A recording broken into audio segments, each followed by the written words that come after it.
Hi friends, welcome back to STV cooking channel. ఈరోజు మనం ఎంతో tasty and healthy food rajma rice ఎలా చేయాలో చూద్దాము. దీనికి కావాల్సిన ప్రాసెస్ చూద్దాం ఫ్రెండ్స్. రాజ్మా ముందు రోజు నైటే నానబెట్టుకున్నాను. ఇప్పుడు వీటిని మనం కుక్కర్లో వేసుకొని ఒక 4 విజిల్స్ వచ్చేంత వరకు బాయిల్ చేసుకుందాము. ఇలా రాజ్మా మొత్తాన్ని కుక్కర్లో వేసుకున్న తర్వాత అందులోకి వాటర్ని యాడ్ చేసుకుందాము. ఇప్పుడు ఇలా వాటర్ని యాడ్ చేసుకున్న తర్వాత వీటిని బాయిల్ చేసుకోవాలి. ఒక 4 విజిల్స్ వచ్చేంత వరకు బాయిల్ చేద్దాము. ఇలా రాజ్మాను మంచిగా ఉడకబెట్టుకున్న తర్వాత మనం పక్కకి పెట్టుకోవాలి. వాటర్ని పడేసుకోకూడదు, ఉంచుకోవాలి. ఇప్పుడు ఎందులో అయితే మనం రాజ్మా రైస్ చేయాలనుకుంటున్నాం అందులోకి రైస్కి సరిపడినంత ఆయిల్, అలానే 1 టేబుల్ స్పూన్ వరకు నేను నెయ్యిని కూడా యాడ్ చేసుకున్నాను. ఇప్పుడు ఈ ఆయిల్ వేడెక్కనివ్వాలి. ఇప్పుడు ఇందులోకి పువ్వు, బిర్యానీ ఆకు, ఒక 4-5 మిరియాలు, జీలకర్ర, చెక్క, లవంగ, ఇలాచి, ఈ మసాలాను అంతటిని కూడా మనం మరిగిన ఆయిల్లోకి వేసుకుందాము. ఇలా మసాలా ఫ్రై అయిన తర్వాత ఇందులోకి 1 టేబుల్ స్పూన్ వరకు అల్లం వెల్లిగడ్డ పేస్ట్ని యాడ్ చేసుకున్నాము.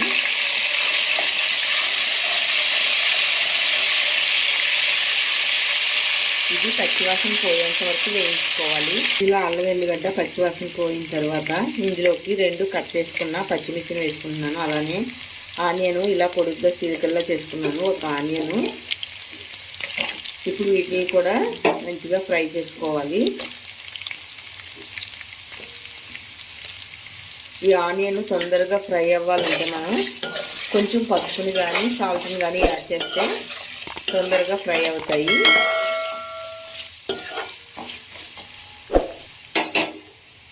ఇందులో నేను కొంచెం పసుపుని యాడ్ చేసుకుంటున్నాను, ఆనియన్ అనేది ఫ్రై అవ్వడం కోసం.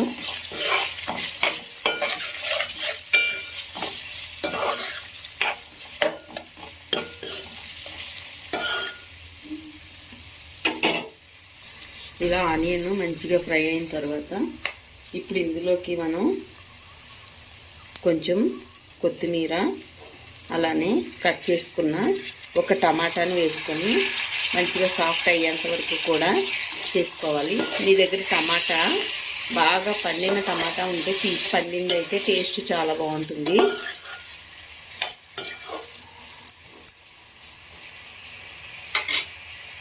ఇలా కొంచెం ఫ్రై అయిన తర్వాత ఇందులోకి మనం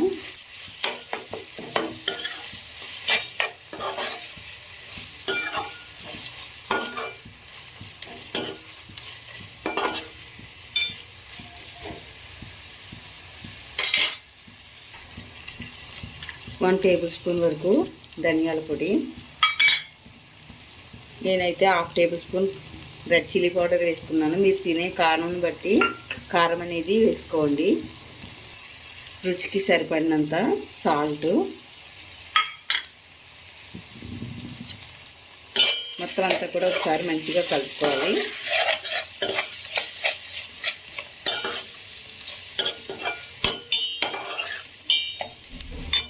ఫ్రై అయిన తర్వాత ఇందులోకి నేను కొంచెం పెరుగుని యాడ్ చేసుకుంటున్నాను. పెరుగు వేసిన తర్వాత మనం మంచిగా కలుపుకోవాలి, లేదంటే ఇరిగిపోయినట్టు అయిపోతుంది.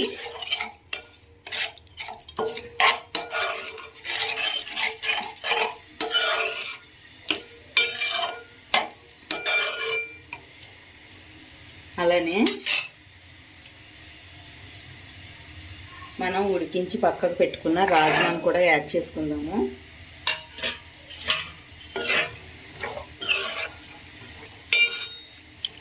ఒక 2 మినిట్స్ ఇలానే కుక్ కానిద్దాము. ఒక 2 మినిట్స్ ఇలానే ఉడికించుకుందాము.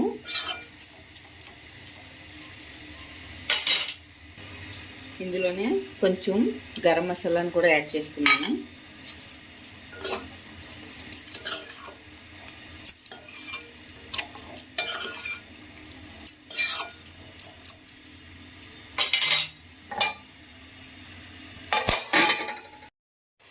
ఇలా ఆయిల్ సెపరేట్ అయ్యేటప్పుడు ఇందులోకి మనం వాటర్ని యాడ్ చేసుకుందాము. రాజ్మా మనం బాయిల్ చేసినప్పుడు వాటర్ మిగిలింది కదా, ఆ వాటర్ని పడేయకుండా అది ఎంత వాటర్ ఉందో చూసుకొని అందులోకి వాటర్ని యాడ్ చేసుకోవాలి. నేను ఈ రాజ్మా రైస్కి 1.5 కప్ వరకు రైస్ తీసుకున్నాను కాబట్టి రైస్ని నేను ఒక 15 మినిట్స్ మాత్రమే నానబెట్టుకున్నాను.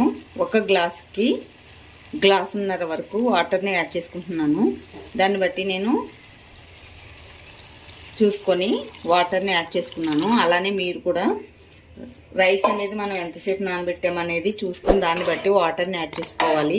ఎక్కువసేపు నానబెట్టుకుంటే గ్లాస్ వాటర్ సరిపోతుంది. వెంటనే వేసుకునేలాగైతే గ్లాస్కి 2 గ్లాసెస్ వేసుకొని వాటర్ని చేసుకోవాలి. ఇప్పుడు ఈ వాటర్ మనకి తిరగబడేంత వరకు కూడా మరగనివ్వాలి. వాటర్ మరిగేటప్పుడు ఇందులోకి మనం నానబెట్టి పక్కకు పెట్టుకున్న రైస్ని యాడ్ చేసుకోవాలి. ఇలా మొత్తం రైస్ని యాడ్ చేసుకొని ఒకసారి కలుపుకొని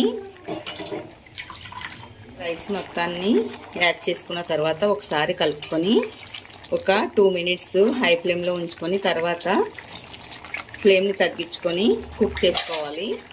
ఇలా దగ్గర పడిన తర్వాత ఇప్పుడు దీనిపైన కొంచెం కొత్తిమీర అలానే కొంచెం నెయ్యి వేసుకొని మూత పెట్టుకొని ఒక 5 మినిట్స్ సిమ్లో పెట్టుకొని ఉడికించుకోవాలి.